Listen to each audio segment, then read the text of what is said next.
ಸ್ಯಾಂಡಲ್ವುಡ್ನ star ನಟ ಕಾಂತಾರದ success ನಂತರ ಡಿವಾಸ್ star ಎಂದೇ ಫೇಮಸ್ ಆಗಿರುವ ರಿಷಬ್ ಶೆಟ್ಟಿ ಡಿಸೆಂಬರ್ 3ರಂದು ಹಿಂದಿ ಸಿನಿಮಾ ಅನೌನ್ಸ್ ಮಾಡಿದ್ದಾರೆ. ಬಾಲಿವುಡ್ ನಿರ್ದೇಶಕ ಮೂವಿಯಲ್ಲಿ ಲೀಡ್ ರೋಲ್ನಲ್ಲಿ ಕನ್ನಡದ ನಟನಿಗೆ ಅವಕಾಶ ಸಿಕ್ಕಿದೆ.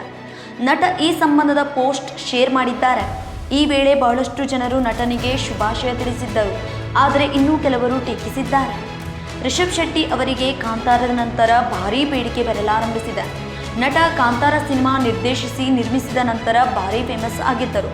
ಈ ಮೂವಿ ಬಾಕ್ಸ್ ಆಫೀಸ್ನಲ್ಲಿ ಭಾರೀ ಗಳಿಕೆ ಮಾಡಿದ್ದಷ್ಟೇ ಅಲ್ಲದೆ ವಿಮರ್ಶಾತ್ಮಕ ಮೆಚ್ಚುಗೆ ಗಳಿಸಿತ್ತು.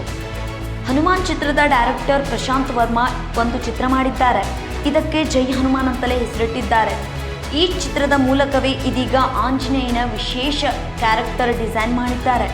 ಆ ಪಾತ್ರವನ್ನು ಕನ್ನಡದ ಕಾಂತಾರದ ರಿಷಬ್ ಶೆಟ್ಟಿ ಮಾಡುತ್ತಿದ್ದಾರೆ. ಡಿವಾಸ್ ಸ್ಟಾರ್ ರಿಷಬ್ ಶೆಟ್ಟಿಗೆ ಛತ್ರಪತಿ ಶಿವಾಜಿ ಮಹಾರಾಜನ ಪಾತ್ರವು ಸೂಟೇಬಲ್ ಆಗಿದೆ. ಕಾಂತಾರ ಚಿತ್ರಕ್ಕೆ ಬಿಟ್ಟಿರುವ ಲಾಂಗ್ ಬಿಯರ್ಡ್ ಮತ್ತು ಲಾಂಗ್ ಹೇರ್ ಸ್ಟೈಲ್ ಇಲ್ಲೂ ಹೆಲ್ಪ್ ಆಗಿದೆ. ಈ ಮೂಲಕ the pride of Bharat Chhatrapati Shivaji Maharaj ಚಿತ್ರದಲ್ಲಿ ರಿಷಬ್ ಶೆಟ್ಟಿ ಅದ್ಭುತವಾಗಿ ಕಾಣಿಸುತ್ತಿದ್ದಾರೆ. ಈಗ ನಟನಿಗೆ ಹಲವು ಭಾಷೆಗಳಲ್ಲಿ ಬಹಳಷ್ಟು ಬೇಡಿಕೆ ಇದೆ. ಈಗ ರಿಷಬ್ ಶೆಟ್ಟಿ ಅವರು ತೆಲುಗು ಒಂದು ಸಿನಿಮಾ ಮಾಡಿ ಹಾಗೂ ಹಿಂದಿಯಲ್ಲಿ ಒಂದು ಸಿನಿಮಾ ಮಾಡುತ್ತಿದ್ದಾರೆ.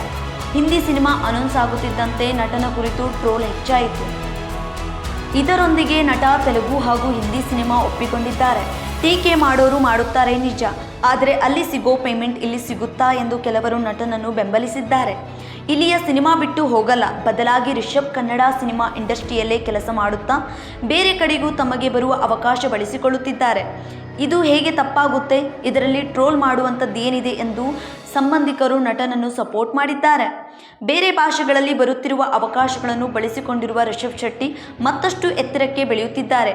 ಹಾಗಂದ ಮಾತ್ರಕ್ಕೆ ಅವರು ಕನ್ನಡ ಸಿನಿಮಾ ಇಂಡಸ್ಟ್ರಿ ಬಿಟ್ಟಿಲ್ಲ. ಅವರು ಅವರ ಬ್ಲಾಕ್ ಬಸ್ಟರ್ ಕಾಂತಾರ ಸಿನಿಮಾದಲ್ಲಿ ಫ್ರೀಕ್ವೆನ್ಸ್ ಕೆಲಸವನ್ನು ಕೂಡ ಮಾಡುತ್ತಿದ್ದಾರೆ. ಕನ್ನಡದ ಚಿತ್ರರಂಗದಿಂದ ಪರಭಾಷೆಗೆ ಹೋದವರು ಇವರೇನು ಮೊದಲೇನಲ್ಲ.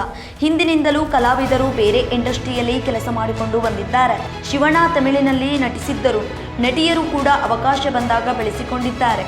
ಹೀರೋ ಆಗಿ ರಿಷಬ್ ಅವರಿಗೆ ಬೇರೆ ಭಾಷೆಯಲ್ಲೂ ಲೀಡ್ ರೋಲ್ ಸಿಕ್ಕಿರುವುದು ನಿಜಕ್ಕೂ ಕನ್ನಡಿಗರ ಹೆಮ್ಮೆ.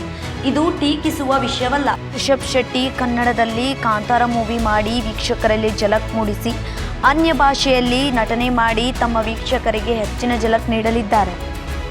ಮತ್ತೆ ಇಂಥದ್ದೇ ವಿಡಿಯೋದೊಂದಿಗೆ ಮತ್ತೊಮ್ಮೆ ಸಿಗೋಣ. ಧನ್ಯವಾದಗಳು.